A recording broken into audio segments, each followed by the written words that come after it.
Começa agora 70 a mais. Como viver bem a partir dos 70 anos. Alô, amigos do 70 a mais. O nosso convidado desta semana é o Cláudio Júnior. Cláudio Júnior é teólogo e é diácono. Mas antes de falar sobre o Cláudio Júnior, eu quero contar uma novidade a vocês. Nós estamos lançando esta caneca. É uma caneca do projeto 70 a mais. Esta caneca nós vamos sortear entre os inscritos durante a semana. Toda semana nós vamos sortear uma caneca dessa que vem acompanhada do chaveirinho 70 a mais. Esse conjunto nós vamos sortear entre os novos inscritos durante a semana. E eu espero que você tenha sorte e que você leve uma caneca dessa para você. E eu queria também ouvir a palavra dos nossos parceiros comerciais. Somos movidos pela energia nos 4 cantos do Amapá. Trabalhamos de forma incansável, sempre em busca da excelência. Somos movidos pela energia. A energia presente em cada obra bem executada, de cada cliente satisfeito.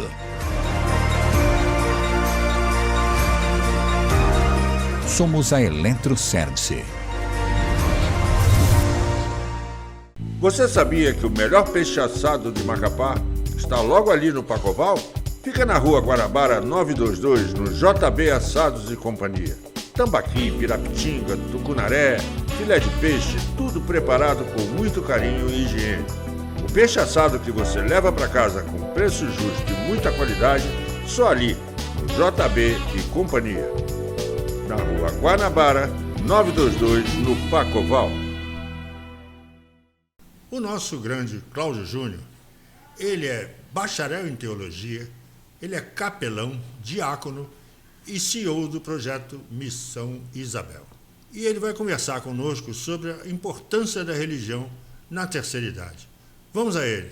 Grande Cláudio Júnior, que honra ter você aqui conosco e muito obrigado por ter aceitado o nosso pedido para uma entrevista para o 70 a mais. Com certeza, irmão, uma felicidade, uma honra nossa, né, de poder estar colaborando, participando, não apenas como uma oportunidade de falar dessa que eu considero a melhor idade, ou a melhor fase da vida, que assim espero poder chegar. Eu já estou me aproximando, espero em breve poder conquistar. É uma honra muito grande. A gente é amigo há muitos anos, né, Cláudio? A gente já passou por muita coisa. Com certeza, toda a história. E é como você disse mesmo, a amizade é duradoura. A amizade, quando ela é real, ela é duradoura. Ela não é passageira. E eu agradeço muito a você, agradeço muito a tua formação como teólogo, né? Pela sua ficha aqui, é teólogo, é bacharel em teologia, capelão, diácono, CEO do projeto Missão Isabel. Isso é muito poder, meu amigo. Muito obrigado. E vamos falar hoje sobre muita coisa, né? Sobre a terceira idade e a influência da religião, né? Na terceira idade, que eu acho muito importante. Com certeza, Luiz Henrique, é importante que nós todos tenhamos, e aqueles também que nos assistem, o entendimento de que a religião faz parte também do ser, né? É uma composição da estrutura do humano e, com toda certeza, ele atinge, sim, e tem a responsabilidade, sim, de tratar de forma muito responsável com o social, com o psíquico e, claro, com o espiritual. Nós não estamos falando, quando você me disse a respeito da questão da população idosa, ou população acima dos 70, eu fiz claramente, como eu tinha ouvido lhe falar, a responsabilidade em buscar dados, até porque pudéssemos nos basear melhor na realidade em que vivemos aqui. E nós não estamos falando de uma população qualquer, nós estamos falando de uma população de mais de 33 milhões de pessoas, né? O que já foi um número bem menor ali no passado, mas hoje já representa quase que 22% da população brasileira. E que, de acordo com dados e estimativas, esse número poderá chegar a 1/3 no ano 2070. Não está tão longe, né? quando imaginávamos o que já passamos e o que já somos hoje.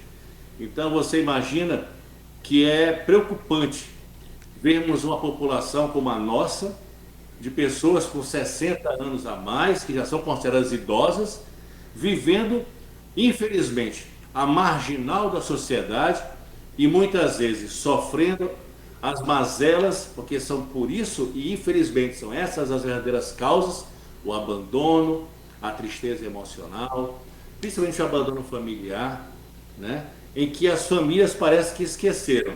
Eram úteis, produtivos, interessantes, quando estavam naquela fase ali, enquanto podiam promover aquelas festas de final de semana. Depois que ficaram recolhidos a um quarto, a uma cadeira de rodas, a uma cama, parece que transformaram em objetos sem valor ou sem utilidade. É lamentável, mas é uma realidade em que hoje eu vejo que a importância que tem o papel das organizações não governamentais, das instituições, que acabam fazendo o papel que deveria ser do público. O papel do poder público de assistir, bem como diz na Constituição, da assistência ao idoso, mas que acaba sendo apenas no papel. Porque na prática... Pois é, deixa eu te perguntar. Essa é a triste realidade do abandono familiar e social do idoso, né? Essa é uma triste realidade, né? Essa realidade, eu digo a você que ela tem algumas vertentes, e principalmente a questão do abuso financeiro está como aquele que norteia ali em primeiro lugar, onde lamentavelmente as famílias acabam sendo as principais responsáveis, aquelas que deveriam ter o papel de cuidar, de zelar, de manter, muitas vezes pegam, conseguem uma procuração, uma documentação e simplesmente na sequência isolam aquele ser em um abrigo, em um asilo, ou até mesmo pagam uma pessoa para tomar conta e afastam-se. Esporadicamente visitam, mas o dinheiro que ele ainda mantém, que ele ainda produz por toda uma vida de labuta, acaba não sendo mais usufruto daquela pessoa, mas daqueles que hoje em dia, na verdade, acabam colocando essa pessoa, como eu falei, a marginal da sociedade, no triste, no frio esquecimento. Pois é. Aí vem uma pergunta que não quer calar. Você como teólogo, como estudioso, né, e como capelão, como diácono, conta para mim a importância da Bíblia na vida do idoso. Como é que a Bíblia vê, qual é a importância que a Bíblia dá ao idoso, ao ancião, né? Eu acho que a gente pode começar, né, falando, claro, dele, né, o pai da fé, o pai das nações, Abraão, aonde foi na velhice, foi exatamente na velhice onde foi dado por Deus a ele a bênção de conduzir um povo, uma nação, né? Sairá de pé da tua parentela e te farei multiplicar e serás, né, grandioso entre as nações, mais numeroso do que as estrelas do céu, que as areias da praia. E justamente isso aconteceu quando ele era idoso, velho, o que seria para muitos abandonado. Mas eu cito Abraão, né, como sendo um daqueles que a gente deveria ter como exemplo de que foi, apesar de tudo, na velhice, que a ele foi dado a responsabilidade, incumbência e poder de comandar essa que é a maior nação cristã. Poderia também citar outros exemplos, como Zacarias, o sumo sacerdote, Isabel, sua esposa, também em idade avançada, que também foram presenteados. Quando Zacarias, lá em Lucas, né, 8:23, ele fala justamente quando ele estava no dia dele, no tabernáculo, aonde Deus falou com ele sobre a bênção que Isabel pedia tanto. Apesar da idade, ela sempre pedia a bênção de um filho, de poder gerar. Mas ela, ainda como mistério, e já numa idade avançada, já tinha isso como sonho perdido. Mas não existe o impossível para Deus. E Deus foi lá e se fez cumprir. E conversou com Zacarias, emudeceu aquele homem, até o dia em que fez ver de perto a sua bênção, João Batista, aquele que veio antes, aquele que veio para anunciar a chegada do Messias, Jesus Cristo. Que Podemos falar de batizou, Moisés, que batizou Jesus Cristo. Né? Ele batizou Jesus Cristo. e você vê, né? Nós estamos falando de pessoas que viveram fatos importantes. Moisés, que levou o seu povo, né? Que conduziu o seu povo durante o deserto. Em que idade eles estavam? Jovens? Não, na velhice. Então eu creio que o papel do idoso, e sempre foi na palavra, que os anciãos, que era uma tradução de sabedoria, eu acho que a Bíblia, ela norteia e nos direciona sim, e muito, ao respeito que devemos ter, a reverência que devemos ter a esse e essas que muito nos ajudaram e nos ajudam até hoje, porque a palavra, ela é viva, ela jorra água viva das suas páginas. É importante que a gente tenha essa visão, esse entendimento e essa fé, né, de que tudo é possível ser transformado, aquele que crê.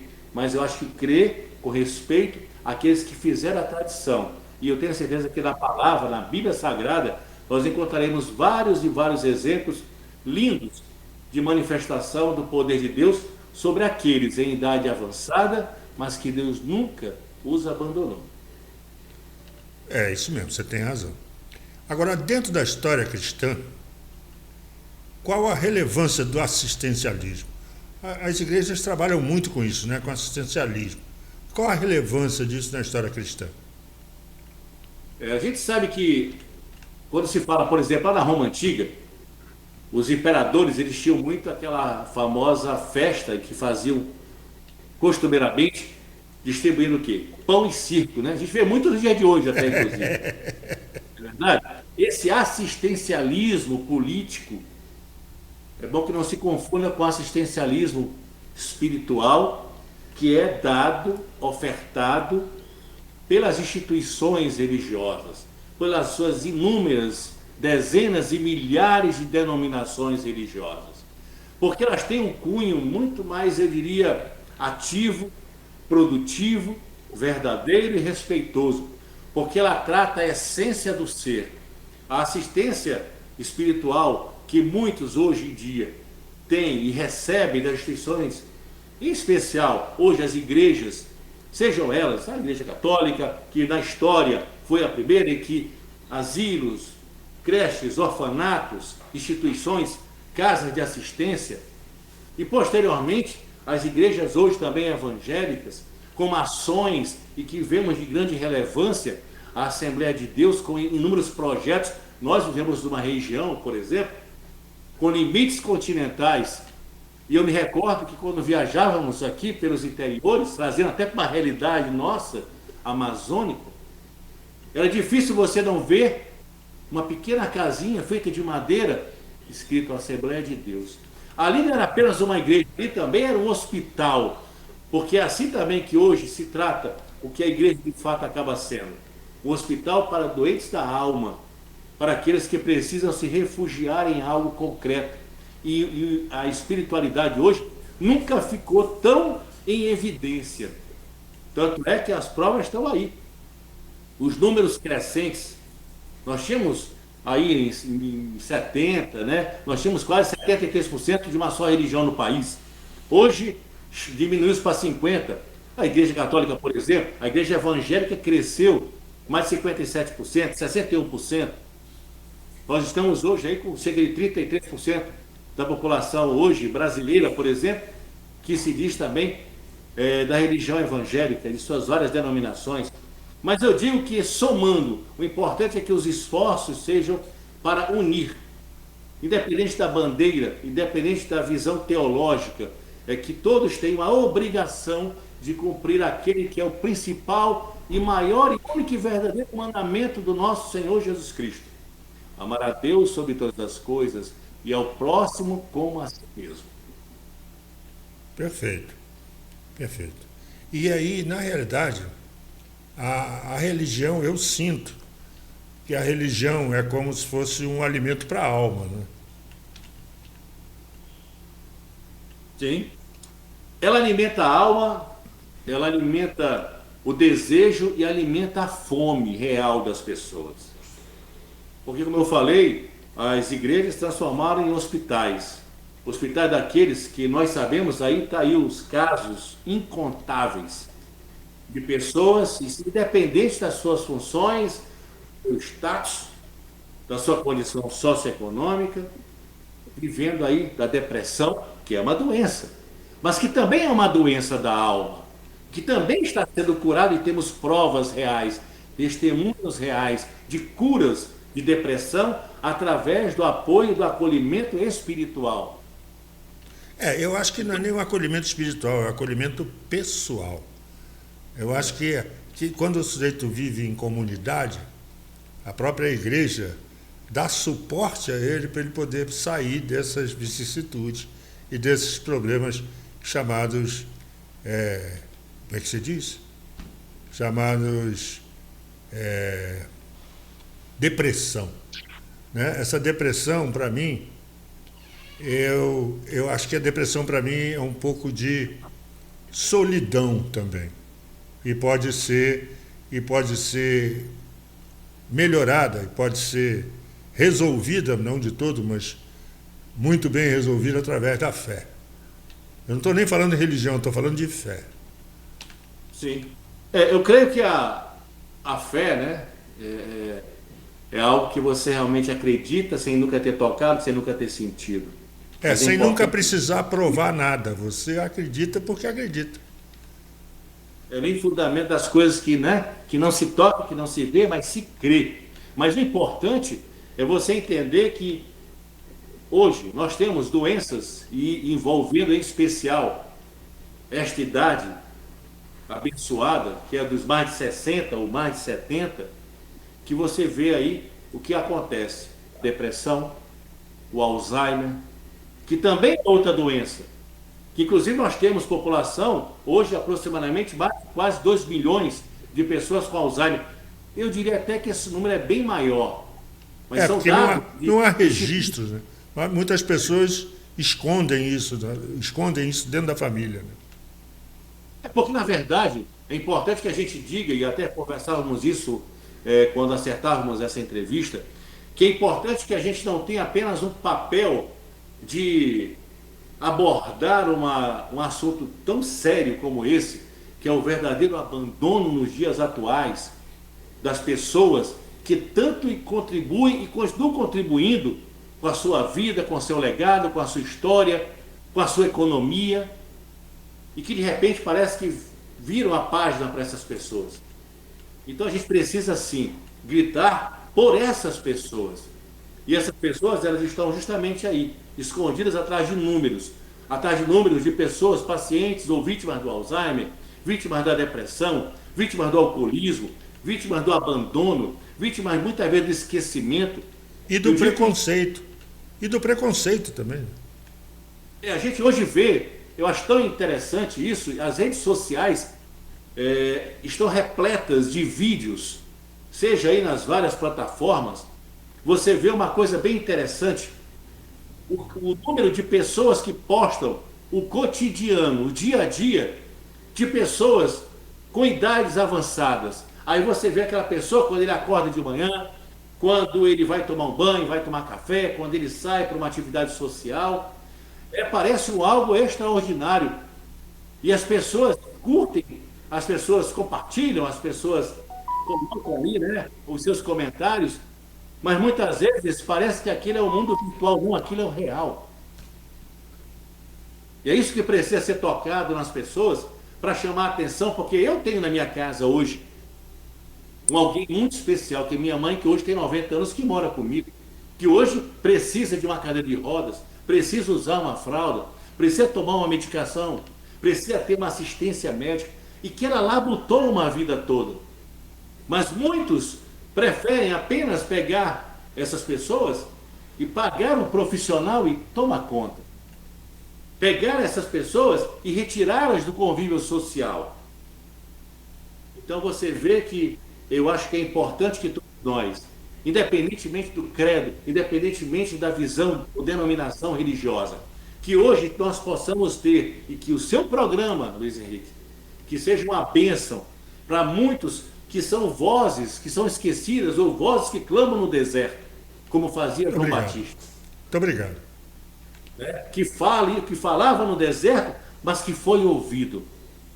Eu tenho certeza que cada um, como eu vi, a mãe de santo, justamente da matriz africana, o nosso querido Padre Paulo, e você me honrou falando aqui, justamente também da denominação evangélica, mas em especial dentro de um contexto macro, como teólogo, também eu diria a você, porque eu vejo em outras vertentes muitas funções que precisam ser tratadas. E a espiritualidade, sem sombra de dúvida, precisa ser sim apoiada.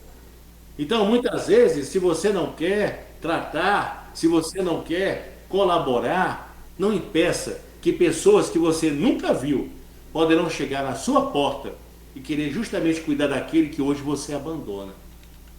Então, abra as portas, permita que ações de boa vontade, como nós temos gente, são milhares e milhões de missionários e missionárias espalhados por todo mundo, colocando em risco a própria vida, para levar uma palavra de salvação, uma palavra de libertação, uma palavra de apoio, uma palavra de conforto, que muitas vezes é o que nós, que eu até já me considero idoso, precisamos ser ouvidos, ser amados, não de boca, não com papéis, não com projetos que ficam lá, mas que na vida real não chegam para nós, não chegam para aquele que está precisando.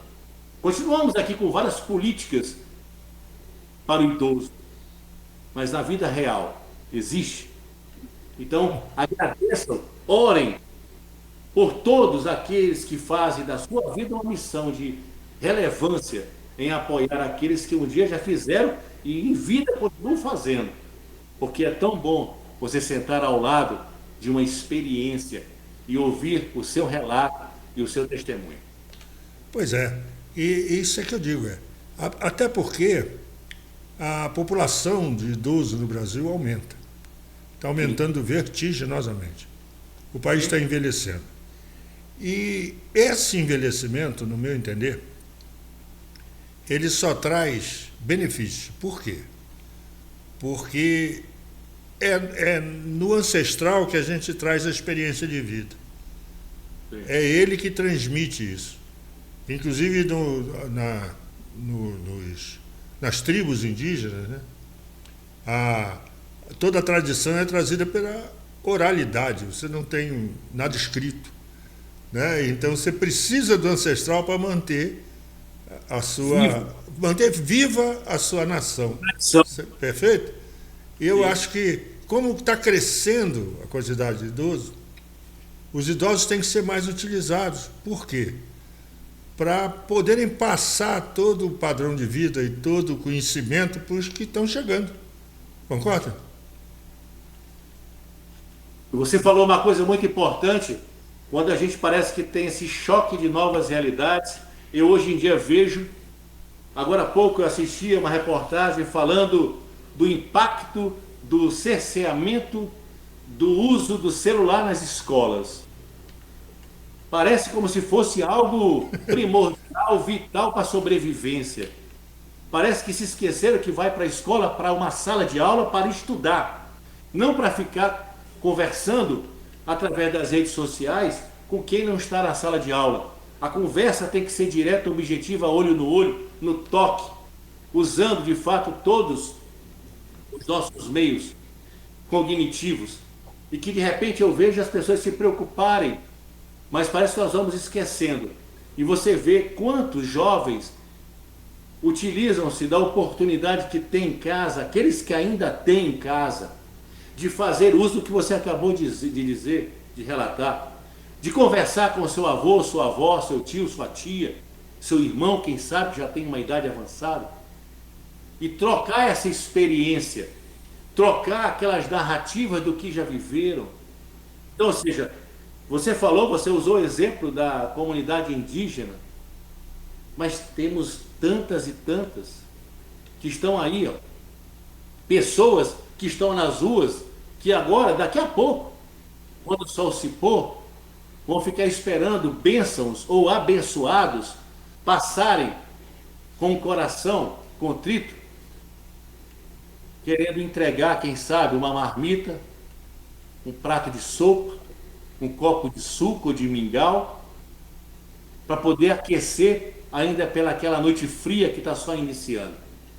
Eu acho que é para aquecer a alma. Não é aquecer o corpo. Sim, né?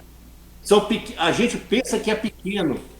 Eu posso dizer que eu tive essa experiência com o projeto Missão Isabel, que a minha filha, que nasceu com nanismo, nasceu com anomalia, e Deus me deu 20 horas ao lado dela, mas parece que foram 20 anos.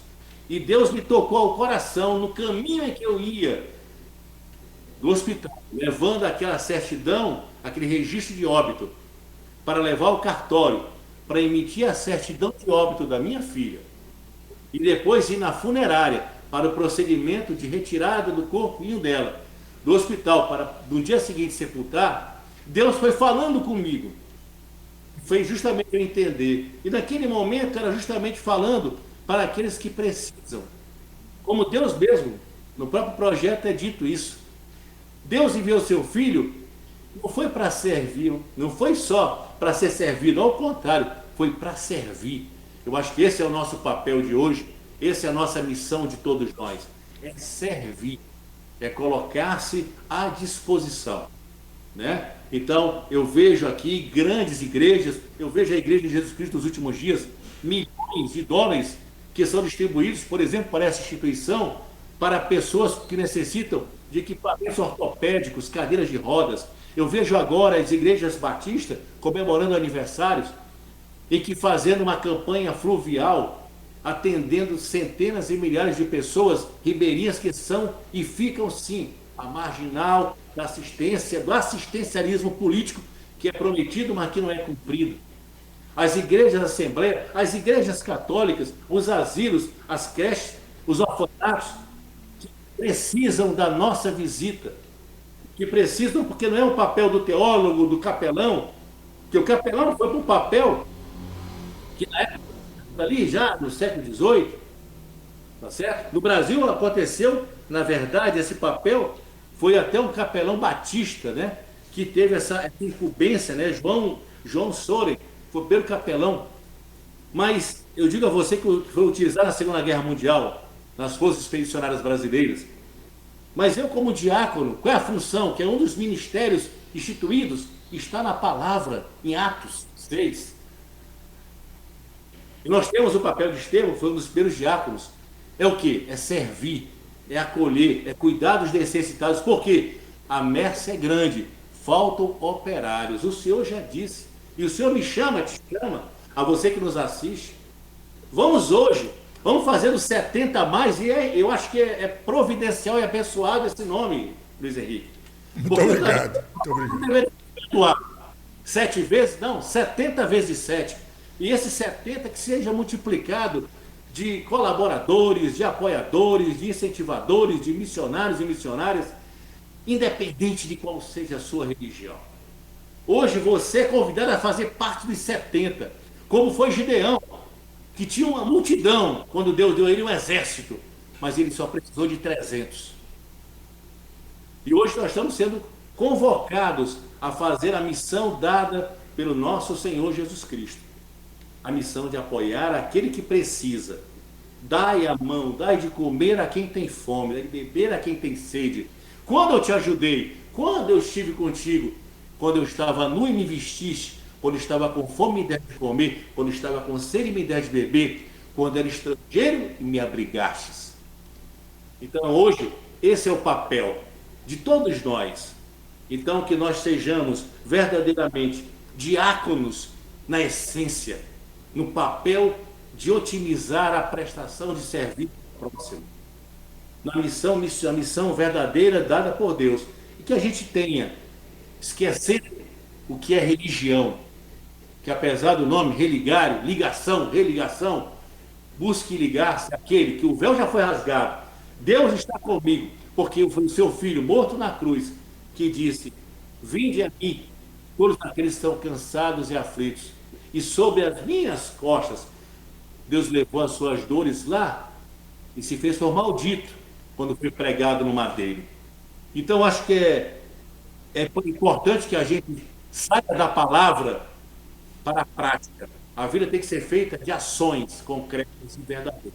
E eu acho que é isso, que essa lição do seu programa é a lição da temática deste tema tão relevante, que é importante que chegue aos lares, mas chegue ao coração, à mente, à ação de todos. Pois é, essa ideia chegou para mim do nada. E eu acho que as ideias estão aí, né? A gente consegue captar ou não. Não é isso? Então, sim, alguma coisa me tocou que eu achei que eu deveria abrir essa porta. Eu preciso abrir essa porta, por quê? Deus te tocou.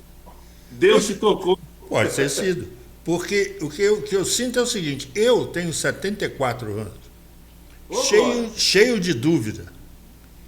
Então eu precisava perguntar para alguém. Mas não posso guardar isso para mim. Eu tenho que espalhar essa notícia que eu recebi de vocês. É por isso que eu criei o programa. E você lembra quando a gente começou em televisão, que era uma parafernália, era uma coisa monstruosa. Né? Você lembra disso? Você trabalhou em televisão junto comigo? Sim. E hoje em dia eu estou aqui na minha sala da minha casa, transmitindo para o mundo inteiro, com equipamento de altíssima geração, que não é a minha praia, porque eu tenho 74 anos, eu não vivi isso. A molecada hoje vive, mas eu consigo me reciclar para poder botar esse programa no ar. Eu acho que isso para mim é uma obrigação. Concorda? Eu consideraria, eu não diria ousaria, eu preferia fazer como muitos costumam dizer, que nós, apesar de vir de uma formação, de uma denominação, é católica, durante anos, mas Deus tocou o meu coração de uma forma muito especial, muito linda, e me fez entender a visão e necessidade de uma missão. E hoje eu digo a você, meu irmão, e até profetizo, que Deus te tocou sim, te tocou para que você fizesse no teu papel, usando aquela habilidade, aquele dom que você de forma tão bonita, e eu tenho a chance, tive a oportunidade, estou tendo novamente, de estarmos aqui tratando de assuntos, porque acima de tudo também temos atividades em comum. Ou seja, eu senti também no meu papel enquanto jornalista, você também, como produtor, aliás, o produtor, não é um, não, é o produtor. Muito obrigado. Fazer justamente também essa diferença. E como você disse, você tem que ser usado, mas você tem que permitir ser usado. Eu também vejo isso hoje. Então hoje, quando eu digo, eu estou usando aqui, ó, a oportunidade que você está me dando. Deus tocou no seu coração para levar à sua mente essa temática. E você já abriu espaço para outras duas enormes personalidades, pessoas que têm credibilidade para falar.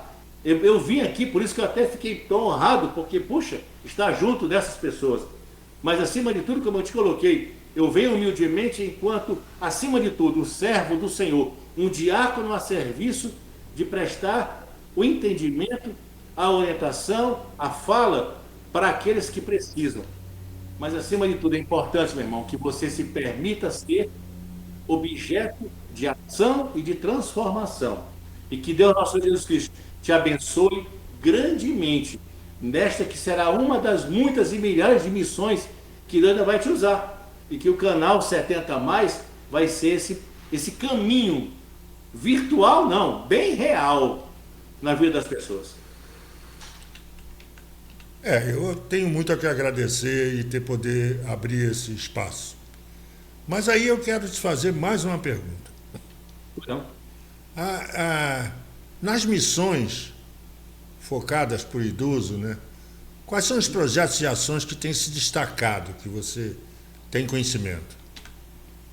Olha, sem sombra de dúvida, hoje o acolhimento psicológico, a saúde mental e a saúde física, através justamente também de programas de assistência, como eu citei agora há pouco, nós podemos citar, que eu falei agora da igreja, por exemplo, Jesus Cristo dos Últimos Dias, em que eles fazem doação, por exemplo, de cadeira de rodas, de aparelhos ortopédicos, de assistência, como eu citei também, novamente vou falar, da questão da Igreja Batista com essas campanhas através de barcos fluviais, que dão assistência através de profissionais voluntários, porque todas as comunidades cristãs, elas têm pessoas com formação, com larga formação. Então todo mundo é convidado, é convocado para fazer o seu algo a mais.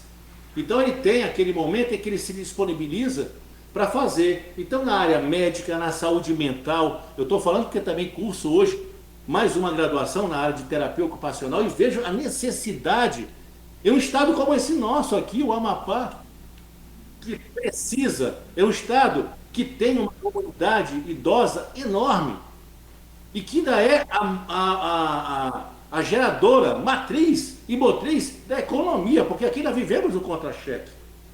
E o contra-cheque daqueles que é os chamados federais, que é aquela turma que ainda ganha melhor, mas é a turma que justamente precisa. Então, essa assistência precisa para chegar naquela ponta.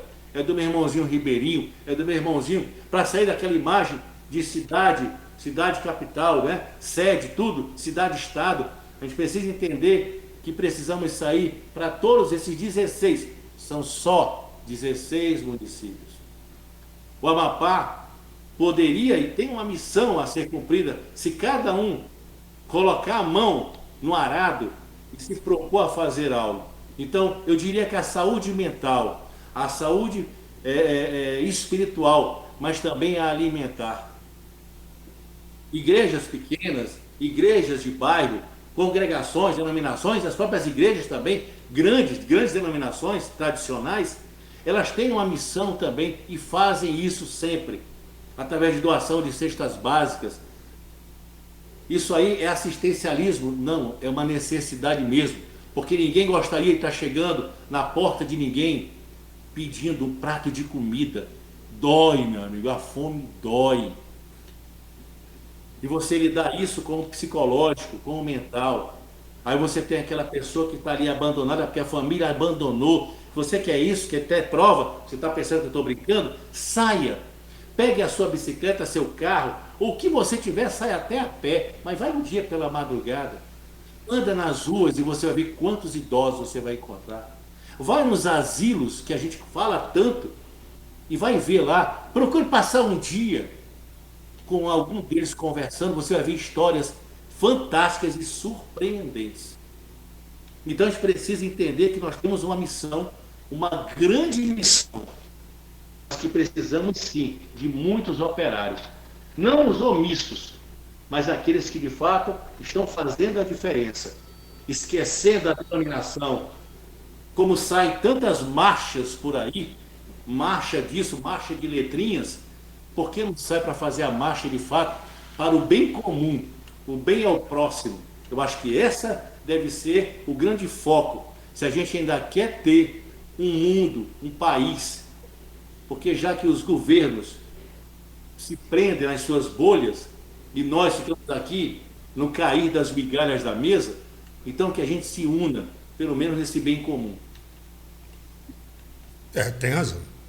Isso é... E eu ainda acho o seguinte, eu acho que quando você dá uma cesta básica, quando você pratica isso, eu vejo como uma honra, porque eu consegui ter para mim e ter para poder dividir, né? Então eu me baseio muito na história do avião, né? Você obviamente já viajou de avião. A comissária diz sempre, quando caem as máscaras pela descompressão, bote primeiro em você para depois ajudar os outros. Então você não pode ajudar ninguém se você não estiver bem. Certo? Se você não estiver bem, vai pro ralo os dois, concorda? Então você primeiro tem que se ajudar. Então quando você consegue doar alguma coisa sua para alguém que precisa, é uma honra muito grande, não acha? Luiz, você, se fosse um bingo, você tinha tirado sozinho. Tem uma coisa que você falou que é impressionante, sabe? Os números provam isso. O número de pessoas que verdadeiramente são solidárias, são humanas na sua essência, são principalmente aquelas que menos poder aquisitivo têm. É interessante que aquela pessoa que muitas vezes só tem aquela... Nós temos uma passagem daquela viúva que só tinha o alimento para ela e para o filho dela, e que simplesmente pegou o profeta por Deus e disse: vai lá e prepara para mim um pão, um bolo, quero comer na tua casa, mas eu só estou dando a hora aqui de comer o que eu tenho aqui do azeite e da farinha, que logo depois vamos morrer, eu e meu filho. O que acontece? Deus chegou com um milagre naquela casa. Então a mesma coisa que eu digo para você, Deus abençoa a quem se doa. Até virou até um trocadilho aqui, né? É verdade, Deus abençoa a quem se doa. Então que a gente tem esse papel. Agora, você também me fez lembrar dos cuidadores, as pessoas que cuidam desses idosos. São pessoas anjos, que também precisam estar bem mentalmente, psicologicamente, fisicamente, porque estão trazendo para suas costas, para dentro das suas vidas, para dentro do seu íntimo, realidades de vida, às vezes, totalmente diferentes e abusivas. Porque tem pessoas dessas que estão cuidando de pessoas que dão uma vida toda, às vezes, arrogantes, soberbos, prepotentes, mal educados, ignorantes, grossos, e querem continuar tratando ainda mesmo nessa fase da vida. E aí encontram pessoas totalmente despojadas, até às vezes para muitos de amor próprio, ao contrário, eles estão revestidos do amor de Deus, porque é nessas horas que vem o acolhimento. Mas que a família não vê, a família acha que é apenas pagar no final do mês o que cobra e pronto. Então, essa função de doar, ela realmente precisa estar começando por você. Você precisa estar bem, mas eu posso te garantir que ao você fazer isso, é instantâneo a reação e o poder da graça do Senhor Jesus na minha e na tua vida, e de quem quiser provar isso. Faça o bem, doe, se entregue, e você vai ver a maravilha que o Senhor vai fazer na minha e na tua vida. Cláudio, que honra ter você aqui comigo. Muito obrigado por tudo. Essas suas palavras adornaram o nosso programa. Muito obrigado por tudo. Eu queria deixar aqui a nossa câmera aberta para você dar a sua mensagem do que você quiser falar. Por favor, é todo seu. Primeiramente, agradecer a Ele, não precisa ser diferente. Agradecer ao Pai Todo-Poderoso, a Ele toda a honra e toda a glória. Nunca, né? A esse projeto, Isabel, a minha filha, que está, eu tenho certeza que está, justamente com meu pai também. Mas eu quero também agradecer em especial aos meus pastores, pastor Zia Cezan, pastora Geisa, né? Ministério Apostólico Altar de Glória, em que me concederam também, me permitiram, estão orando por mim, inclusive eu falei que estaria vindo para esse programa, e eles estão intercedendo nas orações por mim, como a minha igreja, a minha esposa, a minha família, meus filhos, a minha mãe, a minha idosa, que igual a mim também, porque ela está deitadinha ali, senão eu ia até tirar aqui para você ver. Mas eu quero agradecer a Deus e a você, Luiz Henrique, e a todos que assim acompanham, a sua família também abençoada e linda, branca, que possam, em nome do nosso Deus, abençoar de forma poderosa, abundante, transbordante, recalcada, cheia de muitas bênçãos. Que 2025 seja um ano verdadeiramente de transformação. Doe, entregue-se e faça a diferença. Não importa se vão rir, criticar, falar, comentar, esqueça. E não precisa também nem ter um celular para mostrar que está fazendo.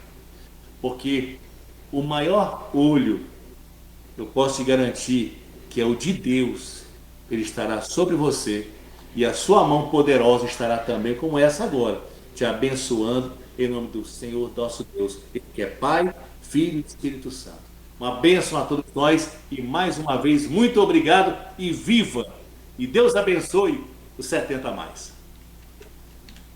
Meu prezado, agora eu queria que você me desse a sua direção, suas redes sociais, para que as pessoas pudessem entrar em contato com você, e onde é que você está professando a sua missão, para que as pessoas pudessem chegar até você, por favor. Certo. Nós estamos, na verdade, eu tenho essa minha atividade também, né? Não apenas como jornalista, alguns você me conhece, mas como teólogo, como capelão, como psicopedagogo, como terapeuta cognitivo e comportamental, né? Sou acadêmico de terapia ocupacional, palestrante, coach, CEO dessa missão, projeto Missão Isabel. E podemos encontrar, né, nas redes sociais, no Facebook, Cláudio Júnior, no Instagram, né, Cláudio Júnior 1970, né? E também, né, você pode também procurar os telefones, depois anotar, botar aí no rodapé também o nosso contato, 96 991 80 48 24. E em nome do Senhor Jesus, estamos aí à disposição para levar o que for. Meu irmão, muito obrigado por tudo. Mais uma vez, eu quero agradecer profundamente você ter dado essa lição de vida para nós. E eu tenho certeza que isso vai ficar para os anais do programa 70 Mais. Muito obrigado por tudo. Não por mim, por ele. Sim, por ele, claro, com certeza. Um grande abraço. Fica com Deus. E que te usou. Deus te ama e eu também. Hein? Não esqueça nunca. Deus te usou e eu te amo. Deus te ama e eu também.